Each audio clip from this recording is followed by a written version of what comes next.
this is the NFL. No matter what, there's going to be winners and there's going to be losers. Turning the page now, moving on, next chapter of my life, and can't wait to get started in Vegas.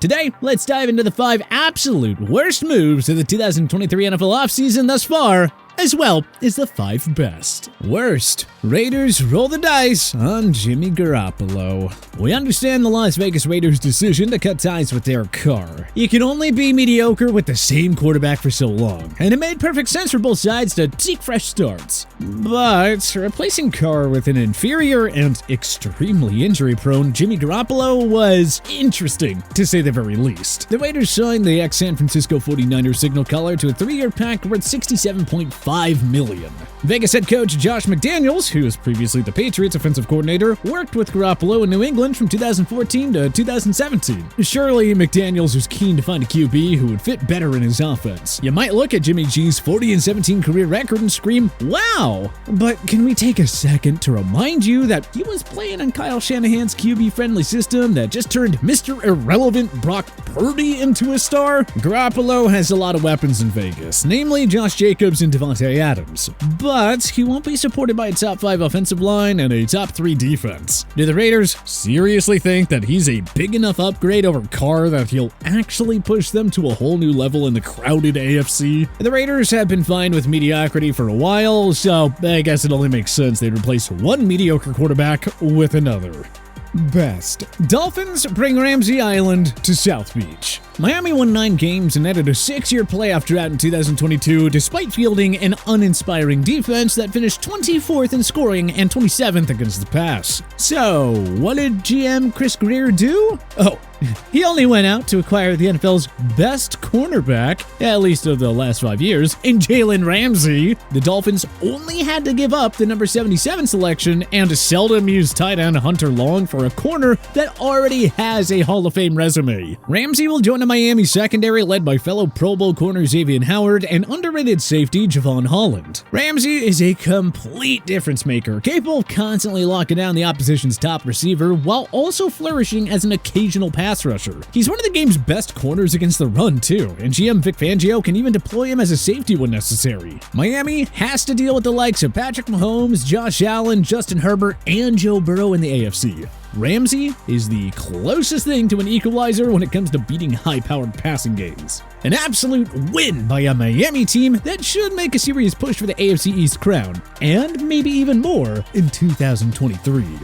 Worst. Lions give up on Jeff Okudah. The Detroit Lions selected Okudah 3rd overall back in what turned out to be an extremely deep 2020 draft class. Unfortunately, injuries limited the former Ohio State Buckeye to 10 total games over his first 2 seasons. Thankfully, Okudah was mostly healthy for year 3, suiting up for 15 of the Lions' 17 contests. Okudah notched a career-high 7 passes defended and an interception. Okudah showed improvement and looked ready for a breakout year in 2023. Instead of giving him that chance, Detroit traded him to the Atlanta Falcons in exchange for the 159th selection in the draft. The Lions owed it to themselves to keep Okudah just one more year to prove himself. Okudah will enjoy his fresh start on an Atlanta team led by rising star AJ Terrell. The Lions? Well, at least they have other things going for them with GM Brad Holmes and head coach Dan Campbell calling the shots. But that Okudah draft selection is going to sting for years to come. And the trade could haunt them even more if he finally reaches expectations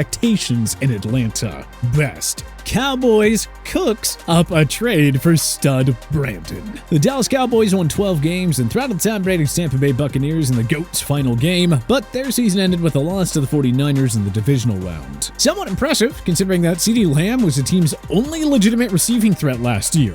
But Jerry Jones went to work and changing that, acquiring veteran wideout Brandon Cooks for a 2023 5th-rounder as well as a 2024 6th-round pick. That is a very small price to pay for one of the game's elite deep threats in Cooks, who, by the way, has reached 1,000 yards 6 times in his 9-year career. And if he could put up good numbers on a lousy Houston Texans team, just imagine what he will do with Dak Prescott as his QB. And with more favorable matchups while lining up on the opposite side of Lamb. Worst.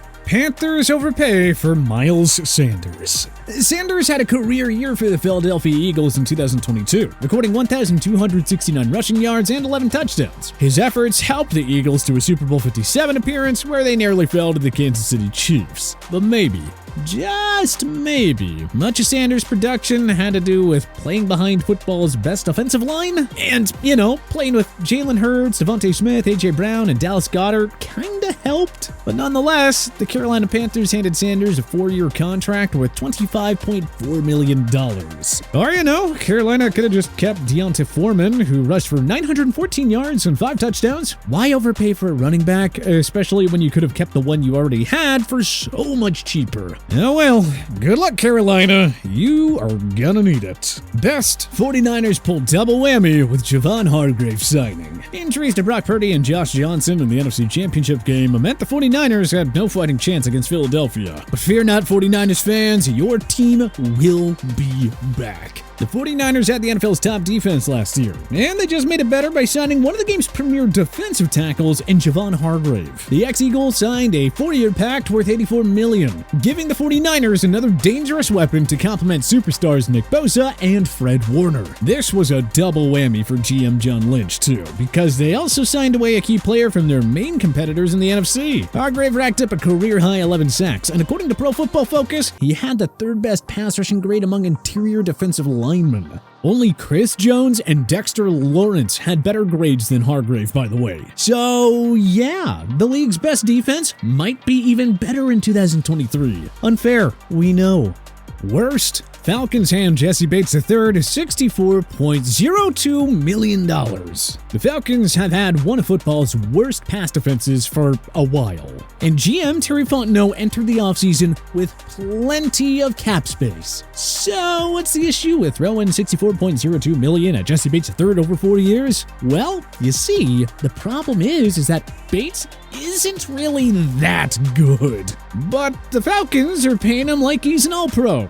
Bates had a career year in 2020 with 15 passes defended and 3 interceptions. Per Pro Football Reference, he allowed just a 54.3 completion percentage and a 70.7 passer rating when targeted. PFF graded Bates at 90.1 in 2020, but their grades for him in 2021 and 2022 fell to 56.1 and 76.8 respectively. Atlanta still needs more secondary help, a playmaking linebacker, and a couple of pass rushers. Even if Bates regains his 2020 form, he is not going to single-handedly turn around this Falcons defense. It just feels like Atlanta would have been better off spreading that $64.02 million around multiple positions of need.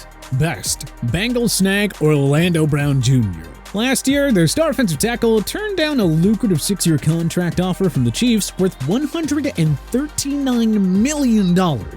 Surprising, we know. Now, Brown did play an instrumental role in helping the Chiefs win Super Bowl 57, but he also cost himself a lot of money over the long run. Brown wound up settling on a 4-year deal with the Cincinnati Bengals worth $64 million.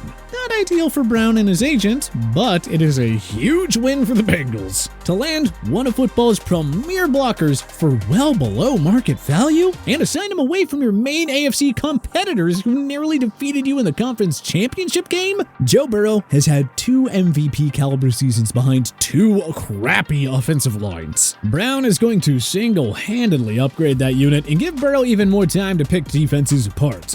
Do not be surprised if the Brown signing goes down as the absolute best in Bengals history. He fills their primary roster need and just so happened to come at a shocking discounted price. Worst, Rams hand Bobby Wagner back to arch rivals. When Sean McVay announced his return to the Los Angeles Rams, it was clear that the organization wanted to remain competitive rather than rebuild. We understood the Jalen Ramsey trade in order to clear cap space, but why did they release superstar linebacker Bobby Wagner after a productive 2022 season? The future Hall of Fame linebacker recorded a career-high 6 sacks to go along with 140 combined tackles, 5 pass defenses, and 2 interceptions. Falcons. PFF also graded Wagner at 90.7 on the year. So why in the world did the Rams release Wagner 1 year after giving him a 5-year deal worth $50 million?